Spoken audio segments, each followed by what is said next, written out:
Hey, Teddy K here for the Best Buy blog, and in this video review, we take a look at the PowerA MOGA XP7-X Plus. Bit of a mouthful there, but if you're looking to turn your phone into a mobile gaming device, this is one way to do it. PowerA is back with the MOGA XP7-X Plus. If you are into mobile gaming in any way, and especially if you're subscribing to Xbox Game Pass, this is a controller you may want to consider. This is very different from the XP5. This is the previous controller. I tested this as well previously, and it's an Xbox-inspired controller. It's very similar, of course, in design, but the idea was that you would mount your phone on the dock here. This takes a different approach. This is more of a Nintendo Switch type of approach, where basically you have the phone nestled right in the middle and you have a wireless charger built in underneath so that you can at least top up the battery a little bit as you're playing. I'm going to get to that in a second because there are some things to note about that too. But the point is that basically you're playing like this. So you're looking at the phone head on, as opposed to having the phone sort of dangle a little bit or be maybe a little more of a precarious position on that dock. I like this type of format. To me, this kind of works. It is obviously a wider form. The ergonomics are different, but the point is that the controller, for the most part, works the same, and it interacts the same way with software that is compatible with it. So, Xbox Game Pass is the first one that comes to mind. The controller is already built for Game Pass, so as soon as you launch the app and you have this controller connected via Bluetooth, you are good to go. There's not much to map. Everything pretty much works. One thing PowerA did that was different is they included this stand. Now this thing slides right in the middle of the controller and slides out. You take it out and you can mount a phone or a tablet on it. It's pretty interesting. It's a nice idea. I know that sometimes it's a little dangerous to add a piece that is separate from the main unit, but in this case it makes sense. So if you want to play on a phone or a tablet and you want the controller more condensed, that is one way to do that. It works pretty well.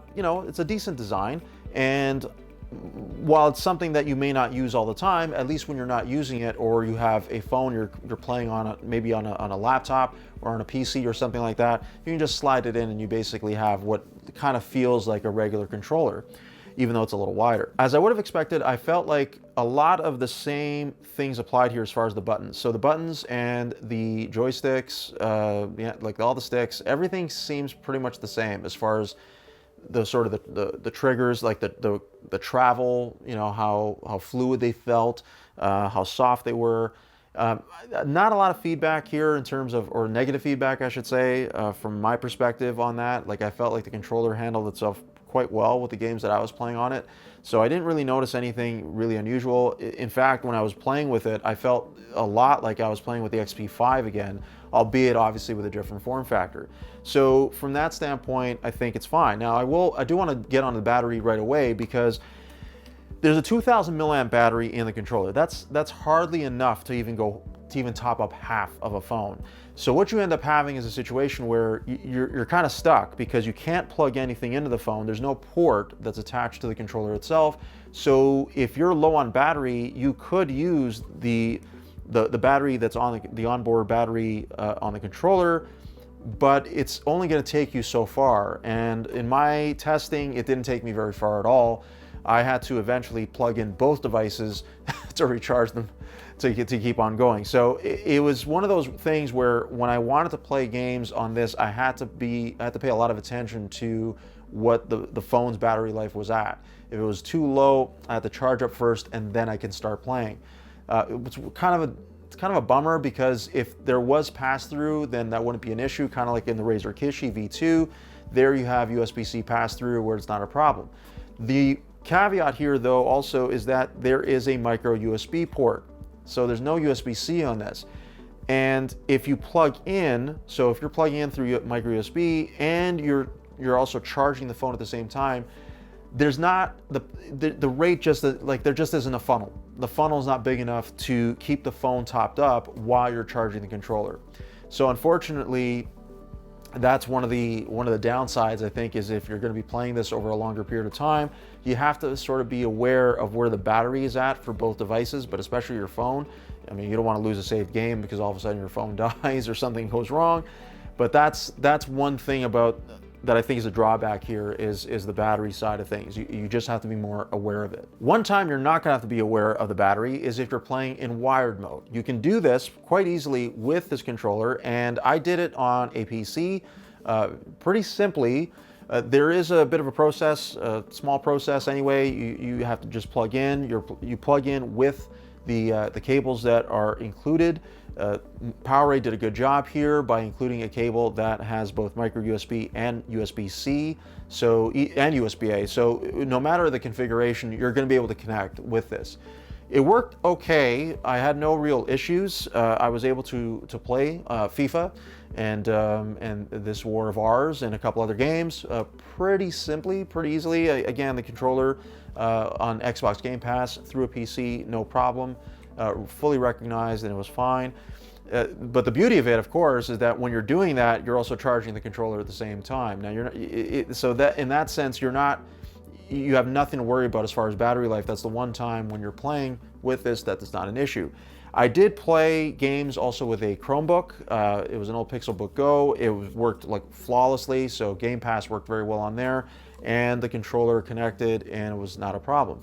When it comes to emulators, so if you're playing old games, retro games from the past, and you are running an emulator on your phone, the controller is more or less recognized. Like it will work relatively well. You may have to map buttons in certain cases, but what else is new when you're playing with emulators? But it was fine, and again, very responsive and very, very fun to play those old games with a controller like this. So I like the Xbox controllers. I like the way they feel, and playing old games like that, especially playing like PS2 or PS1 games with a controller like this, yeah, I kind of like that kind of cross-platform compatibility. Note, and this is a very key point, that you cannot play on Xbox consoles with this controller. Yes, it looks like an Xbox controller, but it will not function like one with an Xbox. For that, you're gonna have to get an Xbox controller. That is by design. That is not some kind of glitch or an issue or anything like that. That is the way it's supposed to be. So even though it is designed for Xbox, it is designed more for Xbox Game Pass as opposed to Xbox consoles. So that's one, again, that's not unusual. The XP5 had the same thing. You couldn't use that with an Xbox either. That is standard for PowerA's controllers as far as the Xbox ones go. So that's one little thing that you might want to keep in mind if you were thinking that you would have a controller for all the platforms or all the different devices that you had in mind. The Xbox console is not going to be one of those. If you're thinking of playing with this on a Mac or an iPhone, I'm sorry to tell you, but that's not going to work. I couldn't get it to work. It just never, it just didn't happen. I think if you do some workarounds, you might be able to make it work perhaps with like an emulator on a Mac. I'm not sure. I didn't go that far to try it, but I suppose it might be possible. Maybe that you can leave a comment below that would indicate otherwise. But for the most part, again, this is to me primarily you're using this for your phone. So while the PC part is great, and I do appreciate that, I felt more like this was a mobile phone controller, and it's clearly designed for that, as you can see here. So you're buying this for your phone first, and sort of the Chromebook and PC stuff I think is a bonus beyond that. And that's my review of the PowerA MOGA XP7-X Plus. For the Best Buy blog, I'm Teddy K. Thanks for watching.